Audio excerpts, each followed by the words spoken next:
Баршаңызға сәлем достар, Малика Шавкат қызының арнасына қош келдіңіздер. Бүгін сіздермен үй жағдайында дайындалатын, ешқандай мейрамханадағы сусындардан кем түспейтін мохито сусынын дайындап көрсетемін. Ыдысымызға мятаның жапырақтарын саламыз.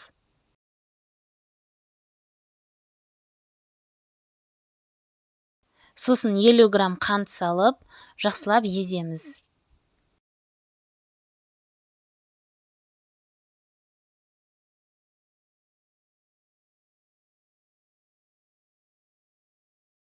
Сосын апельсинді турап саламыз, бірақ бұл міндетті емес, кез келген басқа жемісті салуға да болады. Мысалы, киви салсаңыздар болады, құлпынай немесе таңқурай салуға болады. Өздеріңіздің қалауыңызша, немесе жай ғана мята мен лимоннан да жасай беруге болады. Егер лайм болса, лайм қоссаңыздар да болады. Қатып қалған қағида жоқ.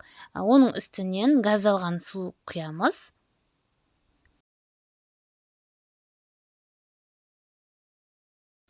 Осындай барбадос деген сироптың түрі болады. Кез келген түрін алсаңыздар болады. Менде малина дәмімен осы сироп бар еді. Мен содан бір жарты пиаладай қостым. Сосын қанты ерігенше жақсылап араластырамыз.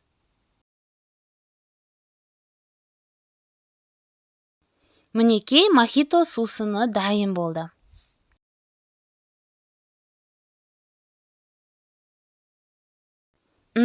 Дәмі өте керемет. Жаздың аптап ыстығында шөлді басатын керемет сусын болып шығады. Жасап көруге сіздерге кеңес беремін. Егер менің видеом ұнаған болса, каналға тіркеліп, видеоға лайк басып, қоңырауша белгісін басып қоюды ұмытпаңыздар. Келесі видеода кездескенше сау болыңыздар.